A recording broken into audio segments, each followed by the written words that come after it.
जय श्री जगन्नाथ। चलित वर्ष मार्गशीर मासरे 5 पाली गुरुवार पड़ी। पंचम पाली बा अंतिम पाली रहुची मार्गशीर पूर्णिमा। मार्गशीर मासर पूर्णिमा को पंडु पूर्णिमा कहा जाय थाए।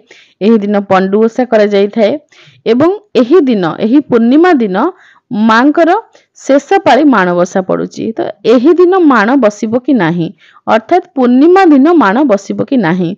किछि लोकंकर एई कथा चिंता रही थाए कि पूर्णिमा दिन ठारू अन्य गोटे मास आरंभ हो जाए, तेणु पौष मास आरंभ हो जिवो। मार्गशीर परे पौष मास आरंभ हो जिवो, तेणु पौष मासरे मांकर पूजा किपरि करिबा, एहा संपूर्ण भावरे भूल धारणा।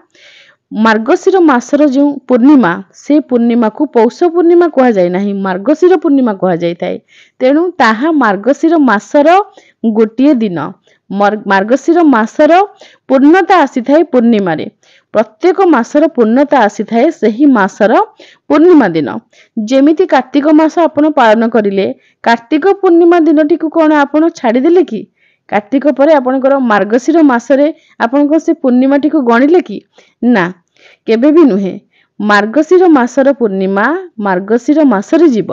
तेणु मार्गशीर मासर पूर्णिमा तिथि रे जेहेतु गुरुवार रहुची एवं मांकर अंतिम पाली पंचम पाली, तेणु माण तो निश्चय बसिब। से दिन माण बसैबा कथा, काहेकि ना पूर्णिमा तिथि मां को तो एई सब जिनिस प्रिय। पूर्णिमा तिथि, शुक्ल पक्ष, मार्गशीर मास एवं गुरुवार, आठारु बड़ संजोग आउ कोन थाई पारे। मांकर प्रिय दिन गुड़िक ए सब पूर्णिमा, अमावास्या, संक्रांति ए सब दिन गुड़िक देवी पूजा पई सर्वोत्तम। जो माने एही दिन माण बसैबे से माने माण बसै पारिबे, उद्यापना मध्य करि पारिबे। उद्यापना रे मां को सिजा मंडा भोग दिया जाय थाए, से विधिटी मध्य पालन करि पारिबे। मां को उठेबार प्रश्न आपनकर निश्चय रहिबो। से दिन पूर्णिमा जेहेतु रहिछि, तेणु मां को आमे उठेबु कि नाही, उठेई पारिबे। घर ठाकुर घरे ही रहिबे, कुआडे जिबेनी।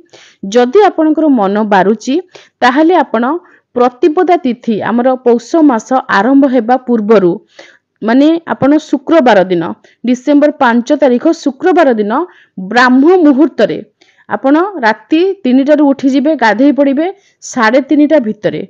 सूर्यार्घ्य, वृंदावती पूजा ए सब किछि न करिकि केवल मां को पाखरे आपण शरण पसिकी आपण कर्पूर रे आरती करिकि मां को उठेई दे पारिबे। कलश आपण विसर्जन जदि न करूचंती, कलश बसी रहिले किछि दोष नाही। कलश रे पंचदेवतांकर पूजा करा जाय थाए। केवल मां को आपण उठेई पारिबे ब्राह्म मुहूर्त रे पूजा करी।